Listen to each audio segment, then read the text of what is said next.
Hey everybody, welcome back to Conscientious Omnivore. My name is Pal. Today I'm super excited because my brother actually hooked me up with a peach tree that I was waiting for. So this is the one that I mentioned a few videos back when I was planting the apricot, that we were looking for a particular type. It was the Rome Star peach, and he managed to find one. It's really nice. It's a bare root one. I just got it soaking in the water here now, and I'm digging out the hole for it, but I'm having a heck of a time. It's super dry. I'm gonna go get the pickaxe actually for the next step because it just is killing me with the shovel. So I'm gonna get back to digging. So I don't live in a desert, but it's starting to feel like one. Still at the beginning of May, and I'm having to dig a hole for the fruit tree with a pickaxe. Just keep that in mind. It's pretty crazy. This is why I keep going on and on about water retention, moisture, how important it is. Keep the ground cover and use the mulch. So I got to get back to work. Alright, so I got a pretty deep hole dug out there. The roots on this tree are really big, so I really needed a lot of space. That's one thing, and the other thing is that I just had to go down pretty far because I want to put in a lot of bits of wood like I did in the previous planting videos that I showed you guys. So I'm going to put in a bunch of wood at the bottom, and then backfill it with the dirt, and then put the tree in. And I just want to show you that if anybody hasn't seen the video where I showed the garden transformation, my wife and I did a lot of cleaning in this property. We had, I think, 7 containers worth of garbage basically pulled out of here. Check out that video if you haven't seen it yet, but there's still some remnants of it here obviously, and there's a lot of broken glass and garbage that I was collecting out of the hole here as I was digging out the dirt. And it's just sad that this is what people do.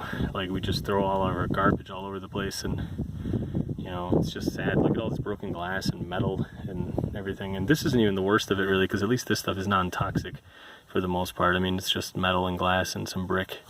But, there was a lot of garbage in here that was a lot worse than that. So, anyway, just, I think the next steps, I got to get the wood piled up in here, and then I'll show it to you next. Alright, so I got a bunch of wood in there. I'm going to backfill some dirt, and then we're going to put some more wood after I get the tree positioned in there. And I'll show that to you next. Alright, so now we've got a bunch of the wood in there. I backfilled a bunch of the dirt. I'm going to pour a bucket of water on there because it's so dry that I'm not positive that all the dirt is going to kind of seep down between all the pieces of wood. So I want to do that and then tamp this all down. Then I'm going to stand the tree back in and then backfill around it and put some more pieces of wood strategically kind of on the sides like this, and then do the rest of the backfilling. Alright, so I got a bunch of water in there. You can see it hasn't really drained down yet. The soil is a bit clay-like down there. But anyway, we've got the tree standing really nicely on its own right now. It's not even being held in place. And I've got a bunch of more wood kind of placed around it. And I'm going to start backfilling the dirt. And then we're also going to put this stuff, which is going to help basically water retention as well. So this is stuff that my brother recommended. You can see it here. What happens is you get these little pasta shell kind of shape little things, and if it stands upright like this, the water gets retained in there, and if it goes upside down like that, then there's oxygen for the plant's roots, and the roots will grow in there too and have a nice little bit of moisture and everything.